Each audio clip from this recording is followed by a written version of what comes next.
Questions about its organisation and its future began. Good evening. Today, Birmingham has been clearing up and counting the cost of yesterday's Superprix through the city's streets. The race was abandoned in appalling weather at the halfway stage, raising questions as to whether it should have been started at all. I've raced a lot in bad conditions, and from my point of view, those are the worst I've ever driven in. But the organisers, Birmingham City Council, have defended the decision to start the race despite criticism from drivers. And the council has pledged that the Superprix will be back next year. Oh, absolutely. It's been a wonderful success. We've had more people at a Formula 3000 than any in history. We had more people on race day than they had at the Detroit Grand Prix when they had glorious weather and Nigel Mansell going for leadership of the championship. It's been a tremendous day for Birmingham against the odds, and we'll do it again. The rain was still falling in Birmingham this morning as the city returned to something like normality. A huge clearing up operation began in earnest after a wet and disappointing end to what should have been an international sporting spectacular. After 16 years, an Act of Parliament and an investment of £1.5 million, the City Council was left with a motor race ruined by summer weather at its very worst. At a news conference this morning, the City Council attempted a brave face. The event, they said, had been hugely successful, with 100,000 attending over the 2 days. The police version was nearer 40,000. How could they plan for a day when the tail end of a hurricane whistled across Britain? It was all deeply disappointing, but beyond their control. I was desperately disappointed at the weather, but the event wasn't washed out. The event was a great success.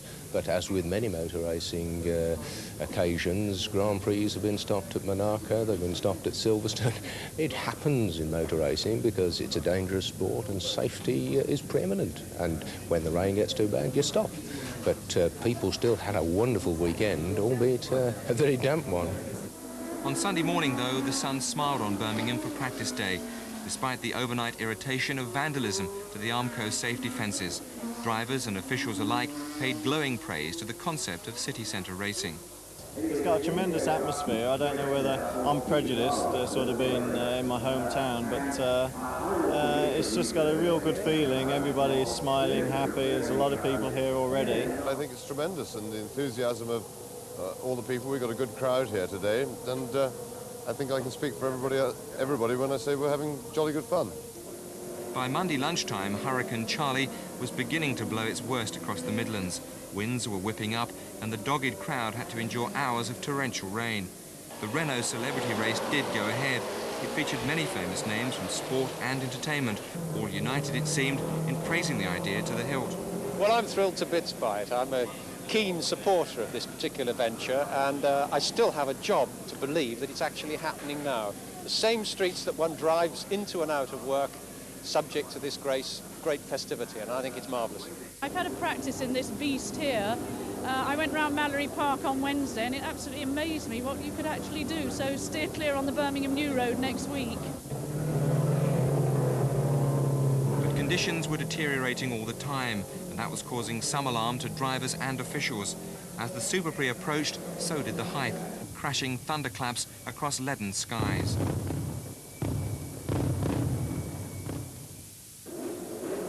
But it was clear as the Formula 3000 cars lined up on the grid that this would be a day when the bravery of drivers would be tested to the limits. The race started more or less on time, but visibility was dreadful. Some officials said today that these cars, capable of 180 miles an hour, were throwing up as much as 40 gallons of spray every second. The Spaniard Luis Sala, reckoned by many to be the finest driver to emerge from that country, took an immediate lead and stayed there. But for everyone else, it was becoming a risky business.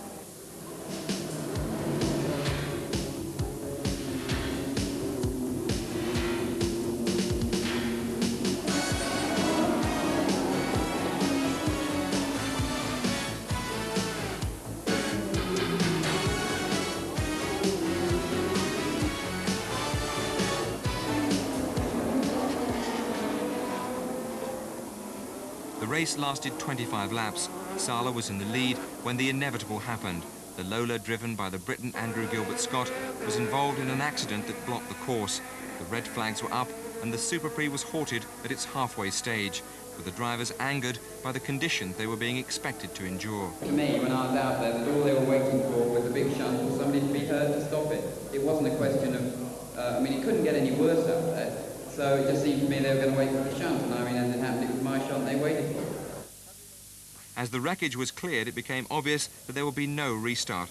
Conditions had become intolerable, but should the race have even started?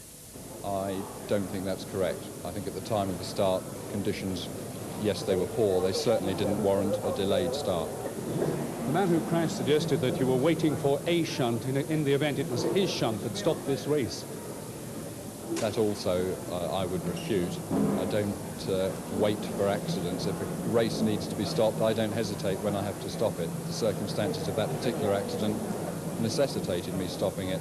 There were a lot of other accidents, but they were cleared up thanks basically to the driver's own common sense and a very quick response from the marshals. A sad end to what should have been Birmingham's big day. For those who'd suffered at the hands of the bank holiday rainstorm, some favourable reaction. I think it's great. Weather was awful, but it's just Birmingham, isn't it? I think it's been very good. I think it's been tremendous for Birmingham. Absolutely tremendous for Birmingham.